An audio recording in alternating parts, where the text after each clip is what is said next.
భారీగా తగ్గిన బంగారం ధరలు. ఏప్రిల్ 22న లక్ష మార్కు దాటేసిన బంగారం ఆ తర్వాత ఆ దూకుడు కొనసాగించలేదు. ఆ రోజు నుంచి ఇప్పటి వరకు మధ్యలో 1-2 సార్లు మాత్రమే పసిడి ధర స్వల్పంగా పెరిగింది. ఓవరాల్ గా ఈ నెల రోజుల్లోనే 7,000 రూపాయలు రేటు తగ్గినట్లు మార్కెట్ నిపుణులు చెబుతున్నారు. తాజాగా బంగారం ధర భారీగా తగ్గింది. గత నెల తులం బంగారం 1,00,000 దాటేసింది. అయితే చూస్తుండగానే బంగారం ధరలు తగ్గుముఖం పడుతున్నాయి. స్టాక్ మార్కెట్ ధరతో దిగవస్తుంది బంగారం ధర.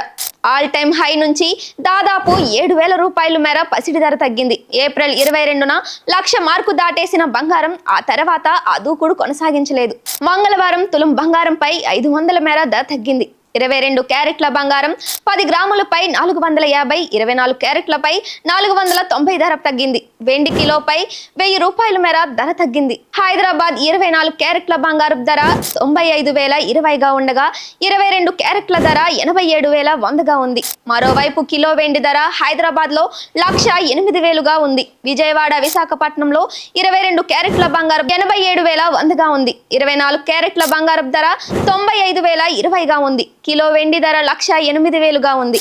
ఢిల్లీలో 10 గ్రాముల 22 క్యారెట్ల పసిడి ధర 87,250, 24 క్యారెట్ల ధర 95,170గా ఉంది. ముంబైలో 22 క్యారెట్ల ధర 87,100గా ఉంది. 22 క్యారెట్ల ధర 95,020గా ఉంది. చెన్నైలో 22 క్యారెట్ల ధర 87,100గా ఉండి 24 క్యారెట్ల రేటు 95,020గా ఉంది. బెంగళూరులో 22 క్యారెట్ల ధర 87,100గా ఉండి 24 క్యారెట్ల ధర 95,020గా ఉంది.